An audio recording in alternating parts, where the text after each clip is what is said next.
তো আজকে পেঁপের ঝোল খাবো, তার কারণ আমি এখন একটু হেলথ কনসিয়াস হয়ে গেছি।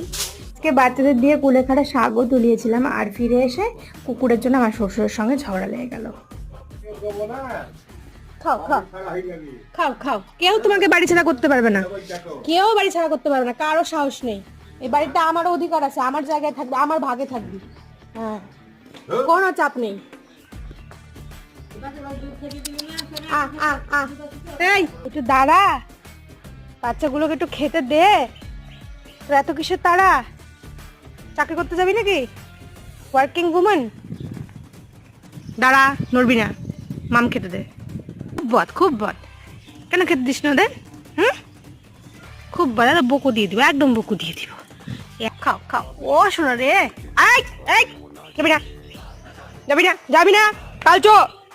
চুপ করে দাঁড়া, চুপ করে দাঁড়া।